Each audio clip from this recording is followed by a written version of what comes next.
Bonjour à toi et bienvenue pour cette nouvelle transmission sur les rêves, un langage multidimensionnel d'apprentissage. Je suis Anastasia, énergéticienne, médium et maître Reiki. Avant de commencer cette nouvelle transmission, j'aimerais remercier chacun des abonnés pour tous vos partages, pour votre présence, pour vos likes, pour vos retours, pour tous les commentaires. Comme vous le savez, ce chemin d'éveil et d'incarnation de la lumière est un chemin qui est parfois bien déroutant, qui peut être effectivement avec des étapes qui peuvent être difficiles, où on peut se sentir seul. Et je ne déroge pas à la règle. Il y a des passages qui sont extrêmement lumineux et d'autres moments donnés qui peuvent être nettement plus difficiles pour notre personnage et notre incarnation, notre vie humaine. Et j'aimerais vous dire, même si c'est assez rare que je partage d'un point de vue personnel, j'aimerais vous dire combien ça compte pour moi et combien je reçois votre amour, je reçois votre lumière, je la partage et ça me remplit de bonheur, de joie, ça me remplit d'émotions parce que je reconnais cette vibration aussi de l'âme et que à chaque fois, ça me fait comprendre à quel point nous sommes tous interconnectés. Donc, je vous remercie infiniment d'être là et je vous remercie pour le chemin que vous faites de manière individuelle et pour cet ensemble que nous incarnons dans un collectif qui souhaite incarner le plus possible les fréquences d'amour et de lumière. Donc, merci, merci, merci. Alors, cette transmission sur les rêves, c'est vraiment la question d'un langage multidimensionnel d'apprentissage. Donc, je vais essayer de structurer pour donner les explications. Je pense que vraiment ce sont des choses que nous possédons tous en nous et je ne fais que rappeler, que révéler ce que on sait au fond de soi puisque ce sont nos méthodes de communication avec notre âme, notre moi supérieur, nos guides, nos défunts parfois et les êtres de lumière qui nous accompagnent. Donc d'abord, évidemment, il va y avoir les rêves ou les cauchemars qu'on peut qualifier de simples, qui sont du nettoyage, de la décharge de la bande mémoire de notre cerveau. En principe, c'est à peu près 21 jours de nettoyage. Si on a vécu un événement dans notre vie, dans la matière, une situation qui nous a heurté, interpellé, si c'est quelque chose qui est récurrent dans nos pensées, qui est un facteur émotionnel important, évidemment, on va revivre, on peut revivre certains de ces événements et avoir des rêves ou des cauchemars qui sont directement en lien avec ça, qui peuvent aussi être souvent complètement des banalités. C'est simplement en fait du nettoyage de notre mémoire, de nos souvenirs, parce que le cerveau saturerait s'il gardait chacun des moments et chacun des instants et toutes les situations qu'on peut vivre. Donc ça, c'est, je dirais, relativement simple et basique, et on arrive très bien d'ailleurs à les différencier des rêves qui vont être plus particuliers. Ensuite, la deuxième étape, quand on commence à avoir une ouverture au niveau du troisième œil, quand on commence vraiment à comprendre qu'on connecte avec quelque chose de l'autre côté, de voir dans le subtil, on peut avoir une période où on peut avoir certains rêves qui sont en noir et blanc. C'est le cas des enfants, par exemple, des enfants qui sont connectés naturellement et qui peuvent être extrêmement sensibles aux énergies, qui peuvent décrire des présences auprès d'eux la nuit, qui peuvent voir des défunts, ce genre de choses. On peut avoir une étape où on voit en noir et blanc dans certains rêves. Alors, lorsqu'on voit en noir et blanc, en fait, ça correspond à du bas astral. Alors souvent, ça va être des images qui vont pas être très agréables. Ce sont des domaines où on peut avoir peur. C'est un peu le but du bas astral, puisque ça va être des âmes errantes, des entités de très bas niveau, qui vont être un petit peu là pour être une première barrière de dissuasion, pour éviter d'aller connecter plus haut, plus loin, et de commencer vraiment à voir au-delà du voile des illusions, de connecter avec le monde subtil.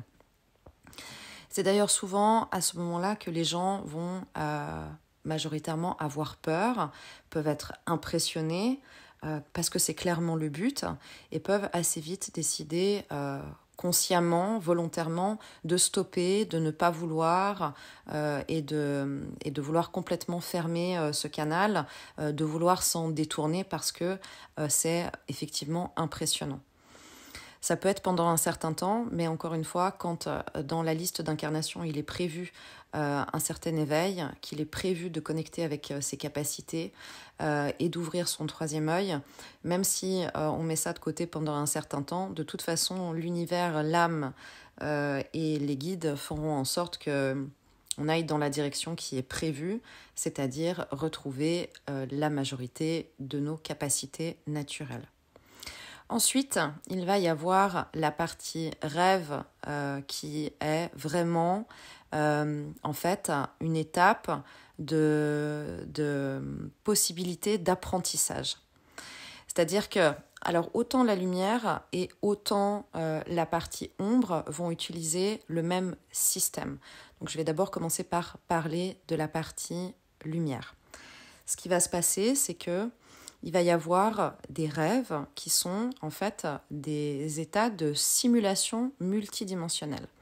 C'est la même chose que notre âme est envoyée, est appelée, est accompagnée, parce que ça peut être aussi nos guides qui viennent nous chercher. C'est souvent le cas d'ailleurs parce que dans un premier temps, on ne connaît pas forcément le chemin.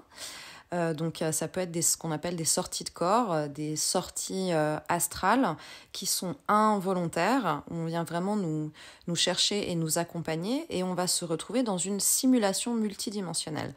Donc j'apparente vraiment ça c'est un système de salle de classe en fait où il va y avoir un décor puisque tout est une illusion et que nous vivons dans un système où on peut dire que nous sommes dans un jeu vidéo. En fait, notre âme va être amenée dans une salle de simulation où il va y avoir un décor qui va être mis en place pour un apprentissage, pour nous faire comprendre quelque chose. Donc ça va être avec nos guides et avec nos équipes de lumière et ça va être une formation pourquoi je dis multidimensionnelle? Parce que le lieu va avoir de l'importance, le décor qui va être mis en place va avoir de l'importance. Les mots et les scènes qui vont se jouer aussi vont avoir de l'importance. Et c'est toujours quelque chose qui est très impactant. C'est-à-dire que quand on revient, on sent que ce n'était pas un rêve comme d'habitude. On arrive à sentir qu'il s'est passé quelque chose. On revient avec certaines informations, soit très clairement en mémoire, ou alors on ne revient pas avec les informations, mais on sait qu'il s'est passé quelque chose. On peut d'ailleurs se lever le matin en étant relativement fatigué, en ayant l'impression de ne pas s'être reposé, parce que on va dire qu'on ne sait pas ce qui s'est passé, mais qu'on a voyagé ou qu'on a travaillé toute la nuit. Mais c'est vrai, c'est exactement ça. Notre âme va être dans cet état de simulation et d'apprentissage, puisqu'on va avoir tout un décor qui va être en fait vraiment créé pour nous faire comprendre des choses. Donc, dans cet état de simulation multidimensionnelle, il peut y avoir, soit ça peut être complètement individuel, c'est-à-dire que ce sont des choses qui n'appartiennent qu'à nous, avec un décor qui nous correspond à nous-mêmes. Ça peut être souvent, d'ailleurs, un décor, et c'est là qu'on fait la différence aussi de l'ambiance entre l'ombre et la lumière, mais c'est souvent un décor qui nous est familier. Qui nous est rassurant, qui nous est confortable. Ça peut être un décor qui correspond plus ou moins à son lieu de vie, ça peut être son salon, sa cuisine, sa maison, son appartement, sa chambre à coucher. Mais par contre, on va se rendre compte que ce n'est pas exactement la même chose. Il peut y avoir par exemple une différence dans l'agencement, il peut y avoir la couleur des murs qui va être différente ou l'emplacement des meubles qui va être différent. C'est volontaire. C'est volontaire pour faire comprendre que ce n'est pas tout à fait la même chose, que c'est une autre réalité et que nous sommes dans une simulation. Parce que très clairement, si vous voulez reproduire à l'identique, par exemple, l'espace du salon, évidemment, ils peuvent le faire. Donc, le fait qu'il y ait des différences est prévu volontairement pour faire comprendre que c'est une zone de transmission et que c'est une zone d'apprentissage. Ce qui est intéressant aussi avec ça, c'est qu'on peut avoir autant cette partie simulation salle de classe, on peut aussi avoir ces sorties où on va se rendre compte que nous sommes dans des vies parallèles. Donc la vie parallèle n'est pas une simulation, c'est encore un autre niveau d'apprentissage, parce que la vie parallèle va nous permettre de régler des situations, rencontrer des personnes. Souvent, les vies parallèles vont être en lien avec des contrats d'âme, avec des relations karmiques, avec des nœuds à défaire ou des apprentissages particulier. Par exemple, on va se rendre compte que si on a, je sais pas, dans cette vie ici, un lien très fort avec un frère, par exemple, ben on va peut-être voyager dans des vies parallèles, puis on va se rendre compte que ce frère en question est toujours systématiquement là. Donc ça va conforter dans l'idée qu'il y a un lien qui est extrêmement important, et peut-être que dans cette vie ici, il y a certains nœuds dans ce lien, par exemple, et on va pouvoir aller dans les vies d'à côté pour comprendre que c'est une nécessité parce que le nœud existe dans les vies d'à côté. On va pouvoir peut-être le défaire dans les vies d'à côté pour qu'il y ait une résonance. Donc là, on est encore dans quelque chose que je mets, je dirais, à côté et en parallèle de ce que j'explique sur la simulation dans le système de rêve et de salle de classe. Donc j'expliquais que nous avons donc cette possibilité d'espace individuel pour nous faire comprendre quelque chose. Dans cet espace individuel, il peut y avoir des messages, il peut y avoir des mots, et on peut nous montrer des objets, on peut nous donner vraiment des informations qui sont très précises et qui sont pour nous faire comprendre quelque chose, pour qu'on revienne avec une connaissance supplémentaire.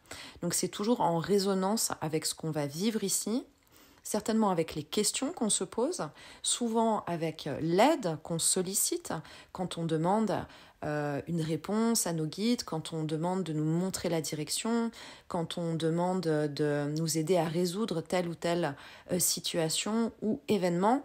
Mais il peut y avoir justement cet état de simulation individuelle qui va nous permettre de récolter des informations.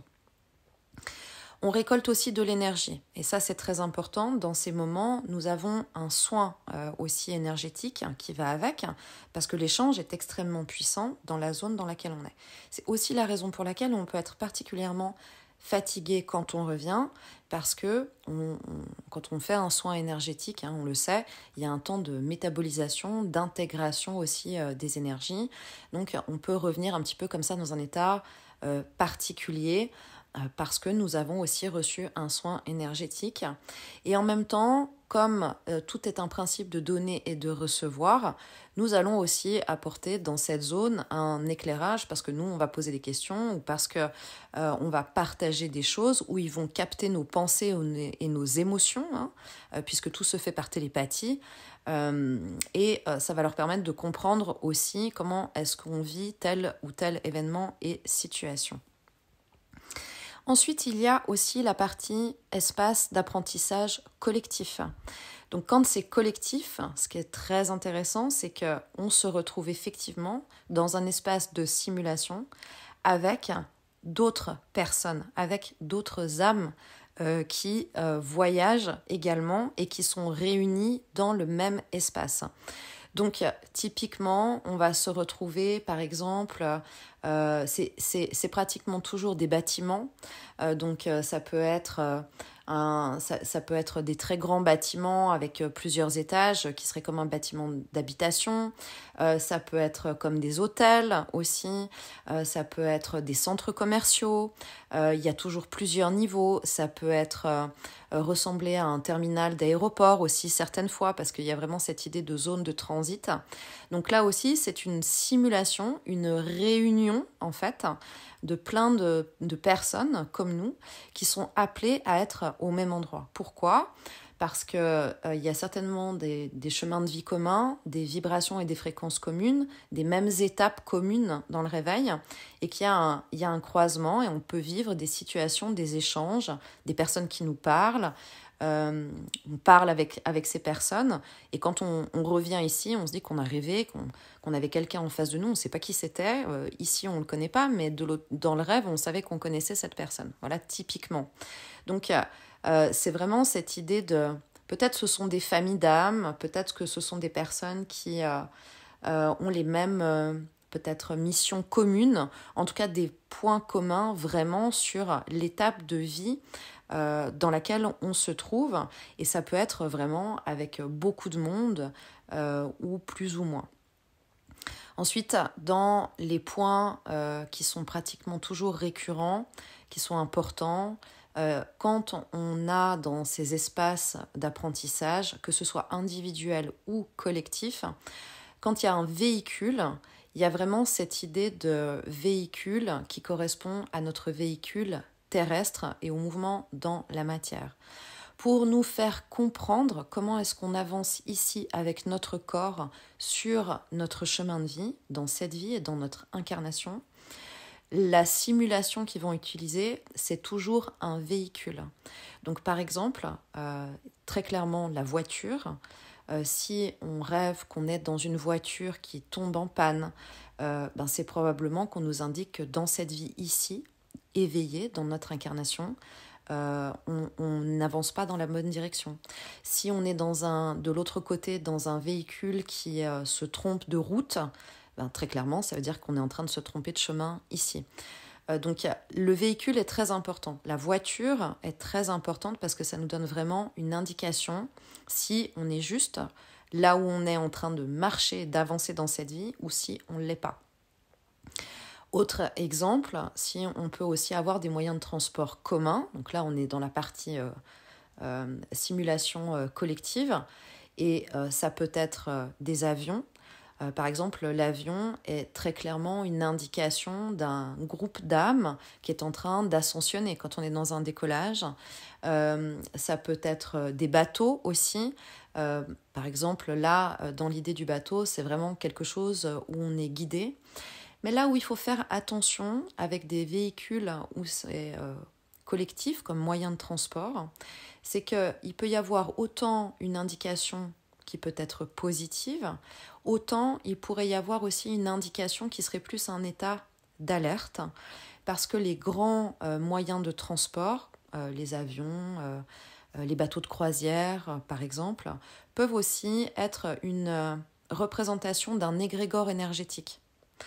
Et là, l'égrégore énergétique veut peut-être dire que nous restons enfermés dans un nuage énergétique qui nous empêche de pouvoir évoluer. Donc là, c'est vraiment à l'appréciation et au ressenti qu'on va avoir en revenant, en se disant est-ce que c'était confortable, ou est-ce que, par exemple, j'étais dans cet avion et je ne comprenais pas ce que je faisais là et je voulais absolument en sortir, ou est-ce que j'étais sur un bateau et qu'avec ce bateau, l'océan était en tempête et extrêmement houleux et tout le monde était stressé et paniqué. Ça veut peut-être dire que là, on est sur un égrégore, on est connecté avec un égrégore énergétique qui n'est pas peut-être avec des vibrations qui sont bonnes et qui ont plus tendance à nous tirer vers le bas. Comme ça peut être extrêmement positif, par exemple, si on est dans un décollage, dans un avion et qu'on est avec des personnes qui sont importantes pour nous, avec nos proches, qui a une idée de fête, qui a une idée de voyage. Alors là, vraiment, on est dans une ascension. Ça veut peut-être dire qu'on a un taux vibratoire qui s'élève, ça veut peut-être dire qu'on décolle pour une nouvelle étape du parcours, qu'on avance vers un nouveau palier. Voilà, donc c'est vraiment en fonction du ressenti qu'on va avoir, de l'émotion que ça va créer, du questionnement aussi, et puis de la sensation au réveil quand on va avoir certaines de ces informations. Alors, si on ne se rappelle pas de tout, ce n'est pas grave, parce que bien sûr, je dirais que c'est comme c'est presque comme de la musculation, c'est vraiment de l'entraînement. Plus on va pouvoir être conscient et aligné et garder les informations de nos voyages, plus on est éveillé, plus ça devient facile de le faire.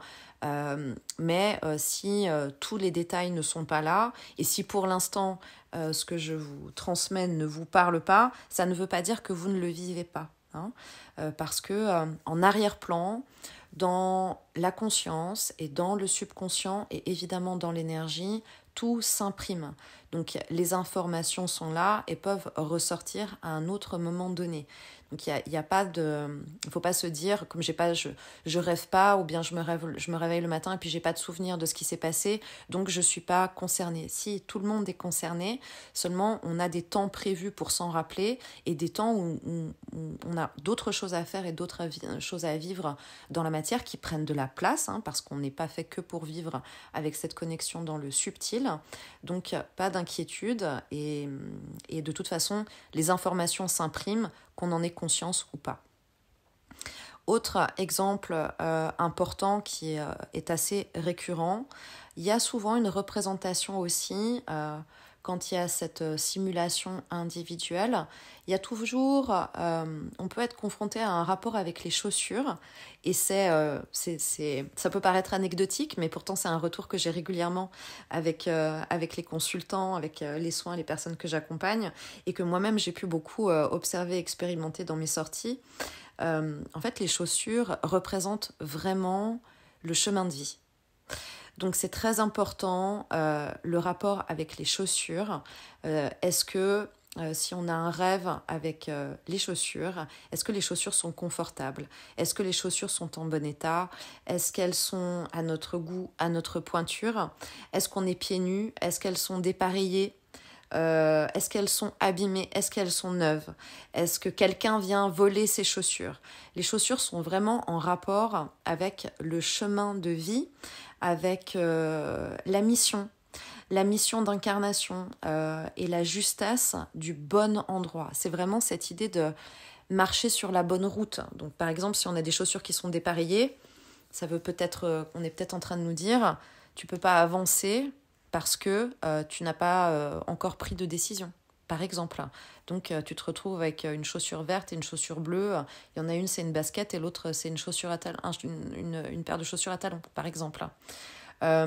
Si c'est des chaussures qui nous sont enlevées, volées, qu'on a oubliées, ou que vraiment quelqu'un est venu nous prendre ces chaussures, c'est qu'il y a peut-être un lien, un contrat d'âme ou une situation dans la matière qui fait qu'on n'est pas au bon endroit et qu'on doit se recentrer ou bien régler quelque chose de manière à récupérer notre pouvoir. Récupérer nos chaussures veut dire je récupère mon énergie et je récupère ma souveraineté énergétique pour être aligné sur mon chemin juste.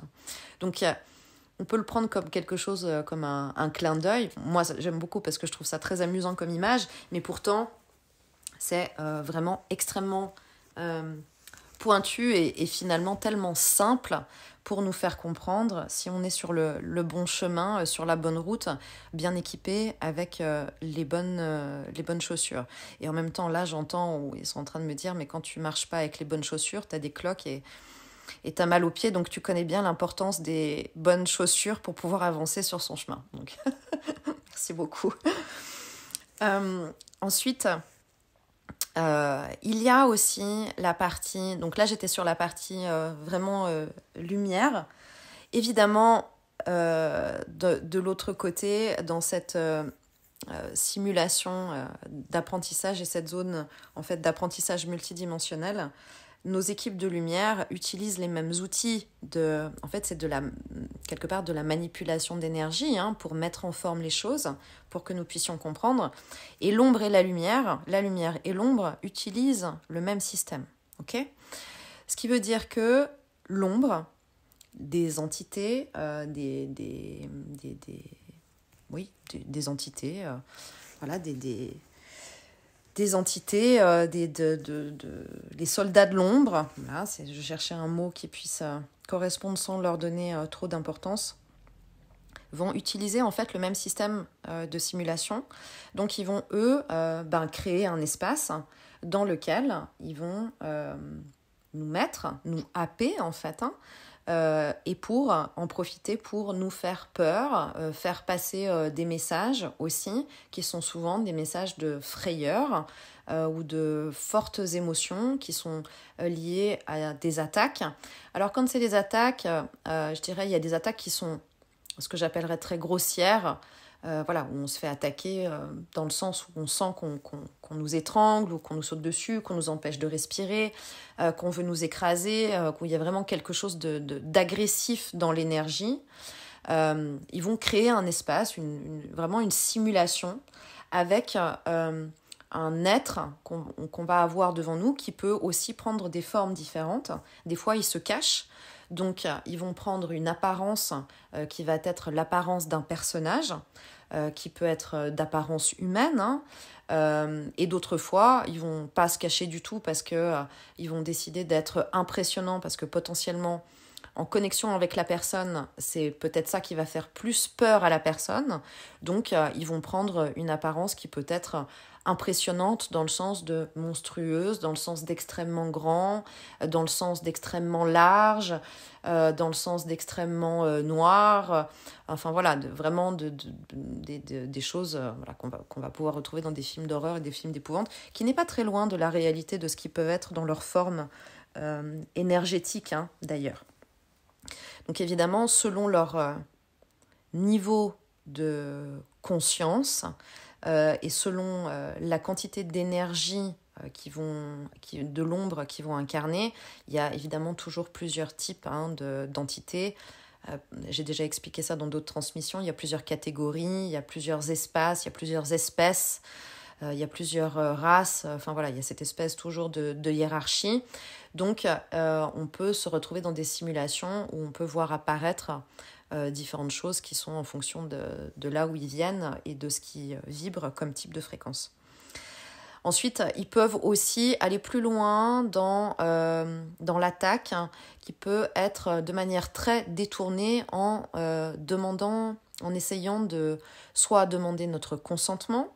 Donc attention, si on se retrouve dans un espace où on doit signer un contrat, où on nous propose de signer un contrat, clairement, ce n'est jamais la lumière.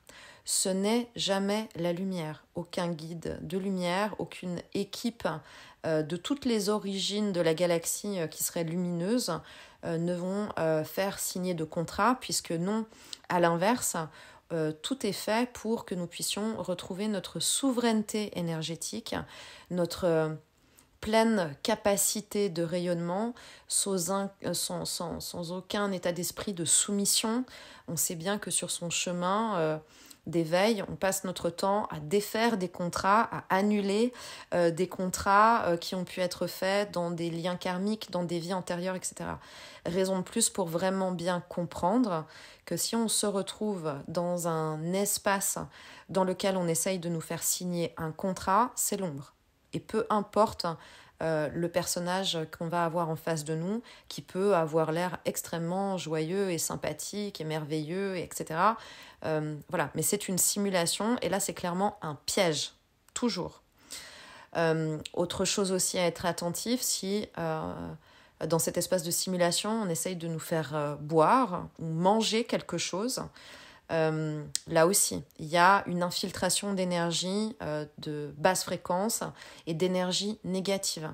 Il y a vraiment une idée d'infiltration, je dirais d'un empoisonnement énergétique, tout simplement, qui peut avoir après des conséquences dans nos énergies, dans nos chakras, dans notre aura, qui peuvent avoir des conséquences sur notre état émotionnel, sur nos pensées, sur notre capacité de réflexion. Et évidemment, avoir des répercussions sur notre vie en général. Donc, voilà, c'est un petit peu les alertes qu'il faut avoir avec beaucoup de discernement. Et en étant dans cet état de conscience, en étant ici, dans cette vie ici, en étant éveillé dans cette incarnation, c'est la même chose en fait. Ce qui existe en bas existe en haut et vice-versa. Donc ici, on sait bien qu'on ne va pas manger un plat, qu'un inconnu va nous servir comme ça sans émettre un doute. On sait bien qu'on va relire 45 fois un contrat avant de le signer. C'est la même chose quand on est de l'autre côté. C'est exactement la même chose quand on est de l'autre côté. Donc la capacité de souveraineté qu'on peut avoir ici en étant éveillé dans notre plein discernement, dans notre pleine conscience de dire non mais là il y a quelque chose qui cloche et je vais pas me faire avoir. En fait, on peut tout à fait passer de l'autre côté et garder cette même conscience de je ne vais pas me faire avoir. Alors il va y avoir toute une étape où régulièrement on peut être confronté à ces simulations qui font partie de l'ombre, mais ce sont toujours aussi des simulations qui vont, d'une manière ou d'une autre, nous permettre de récolter un enseignement et un apprentissage. Donc il ne faut pas le voir, même si évidemment c'est pas confortable, hein, et que voilà, pour en vivre régulièrement, ce n'est pas confortable, on n'aime pas ça, ça peut être perturbant, ça peut être compliqué, ça peut vraiment créer des dégâts dans nos énergies. Donc je dis pas que c'est positif et que je souhaite ce genre de simulation à qui que ce soit, mais clairement ça fait partie de l'apprentissage. Donc il faut vraiment comprendre qu'on récolte là aussi des informations, que ça nous permet de vérifier où nous en sommes dans notre état d'éveil, dans notre alignement, dans notre incarnation de lumière, parce qu'au fur et à mesure, on va apprendre en étant connecté à ça, à ne plus avoir peur, à ne plus du tout être impressionné, à asseoir la lumière dans tous les espaces, et puis arrivera un moment donné où cette souveraineté énergétique et ce rayonnement prend tellement de puissance que toutes ces entités ne pourront strictement plus rien faire et finiront par laisser tomber, parce que de toute façon, la lumière gagne toujours. Donc le plus grand risque, le plus grand panneau warning qu'on puisse avoir, c'est la peur. À partir du moment où on a peur, là, ils peuvent avoir le pouvoir. Si on n'a pas peur, il ne va pas se passer grand-chose, à part qu'ils peuvent toujours essayer de nous impressionner, mais que ça ne fonctionne pas. De temps en temps, oui, il faut lutter, c'est-à-dire qu'il faut vraiment affirmer et asseoir « non, je ne signerai pas ce contrat, non, je ne signerai pas ce contrat, non, je refuse de manger, non, je refuse de boire ce qui m'est servi ». Si on est dans un espace, par exemple, de simulation où on est dans le noir et qu'on veut absolument nous laisser enfermer dans le noir, non, j'allume la lumière, parce que nous avons la capacité de créer aussi avec notre énergie, et nous avons la capacité de faire dégager vraiment ces entités de notre espace énergétique.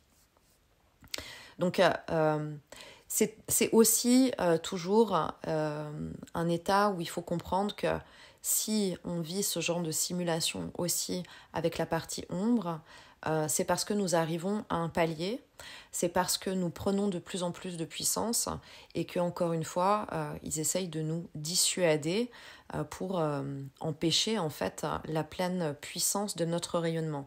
Donc c'est un peu à tous les étages, on peut vraiment visualiser, ce qu'on est en train de me montrer, c'est que si encore une fois on visualise que notre éveil et que notre ascension, c'est comme si on était dans un immeuble avec à chaque fois différents étages, différents paliers. On sait qu'il y a des marches d'escalier, hein, étape par étape, pour passer d'un palier à l'autre, que c'est pas simple. On sait qu'on doit aller connecter aussi avec nos blessures, avec nos ombres, avec des choses qui sont profondes en nous. Donc dans cet immeuble, c'est la même chose que si on devait régulièrement descendre à la cave pour aller nettoyer les espaces, ok ? Et en fait, c'est un peu comme si sur chacun des paliers, on va avoir des états de simulation qui vont nous être proposés régulièrement, et par l'ombre et par la lumière. La lumière, en fait, nous permet de comprendre et d'avancer pour bien asseoir qu'on a passé ce palier, voilà, et ben nous donner aussi des indications pour passer au palier d'après. Et puis entre deux, il va quand même y avoir, peut-être entre les deux paliers, dans les escaliers, c'est peut-être là que encore certaines ombres vont venir essayer de travailler et de créer une simulation pour nous empêcher d'avancer. Mais j'entends, c'est le jeu, c'est le jeu, ma pauvre Lucette. Donc tout est pour l'équilibre cosmique, hein, tout est toujours ombre et lumière, et l'idée c'est d'apprendre des deux toujours, mais en comprenant que la lumière est là pour nous guider dans le sens de récupérer notre souveraineté. Ça, c'est aussi la très grande différence entre l'ombre et la lumière. Quand on a de la peine à discerner, l'ombre cherche à ce que le pouvoir vienne de l'extérieur. La lumière cherche à ce que le pouvoir de chacun vienne de l'intérieur, que l'éveil vienne de soi. La lumière donne des clés d'apprentissage pour que chacun puisse s'en servir pour évoluer et avancer sur son chemin. Tandis que l'ombre fait en sorte de détourner ce pouvoir et de laisser dans cet état de soumission. Voilà pour cette transmission sur les rêves et ce langage multidimensionnel d'apprentissage. J'espère que ça pourra répondre à certaines de vos questions, que ça pourra peut-être vous mettre un petit peu des puces à l'oreille sur des images qui vous sont restées de rêves que vous avez eues, d'informations que vous avez cherchées, peut-être des choses qui vont venir après par la suite. Et puis, voilà, ça fait partie du chemin, ça fait partie des transmissions qui me sont vraiment instamment poussées à transmettre et à enseigner, puisque j'ai cette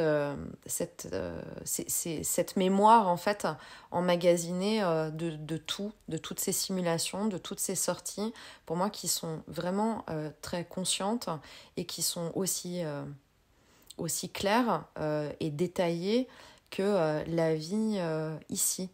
Donc je sais que toutes ces informations sont vraiment à transmettre parce que je ne peux pas recevoir autant de précision et de détails sans raison. Voilà. Donc le but est encore une fois que vous puissiez avoir des clés pour avancer vous-même dans votre éveil, dans votre chemin et pour déverrouiller en fait des espaces qui vous permettent de reprendre votre plein pouvoir, votre pleine capacité et votre pleine souveraineté énergétique. Merci infiniment, je vous envoie comme d'habitude beaucoup d'amour et beaucoup de lumière. N'hésitez pas à liker, à partager, à me transmettre vos retours et vos commentaires qui me font tellement de bien et qui permettent de voir vraiment à quel point est-ce qu'on avance ensemble et qu'on incarne vraiment cette lumière. Et je sais que d'une manière ou d'une autre, on en a tous besoin. Et quand on voit que la planète ne tourne pas toujours très rond et tout ce qui se passe autour, ces petits moments de connexion ici nous permettent de remplir en fait simplement le cœur de douceur et de se sentir plus apaisés les uns avec les autres. Voilà. Merci infiniment à vous et à très bientôt.